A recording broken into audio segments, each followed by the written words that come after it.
When people call us after they've been involved in a truck crash, typically it's a very serious injury.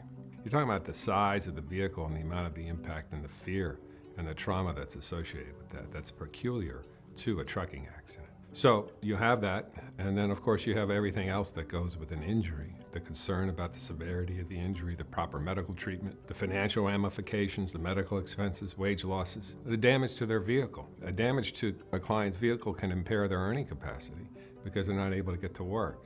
So these things all descend on a client immediately, on top of insurance companies calling them. It's all a very confusing and high-stress mess for a client.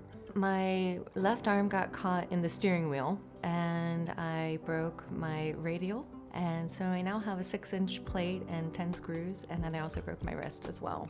What we do in order to lower a client's stress is first of all take the burden of contact away from them, contact with insurance companies. Tell them we'll handle all the contacts in the beginning. So within a short period of time, if not immediately, after talking to a client, the stress level fortunately is reduced a great deal, and that's part of our job. The people, they were just warm and caring. The staff here it's not real, I can't say staff, it really feels like family and friends here. When a truck crash occurs, some of the biggest mistakes are delay. Delay, first of all, in the investigation of a truck crash.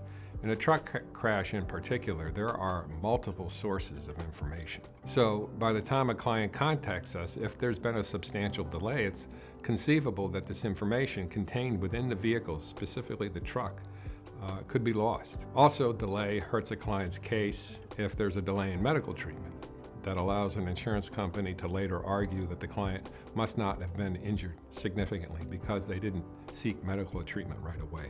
And then, of course, some clients attempt to handle the cases themselves, which is another mistake. Insurance companies are very adept at trying to convince a client to avoid a legal fee by handling a case themselves. So those are the biggest concerns, the biggest mistakes that we like to see the client avoid.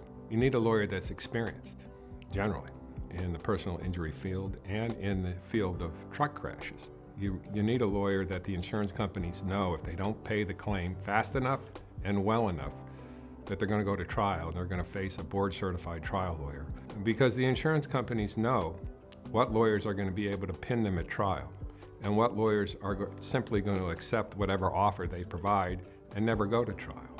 The difference is enormous. If I knew of someone involved in an accident, my first thought is instantly McDonald At Law, and honestly the only one I would recommend. When our firm is involved in a case, they know they're going to have to pay what's fair because they know they're going to have to face the consequences.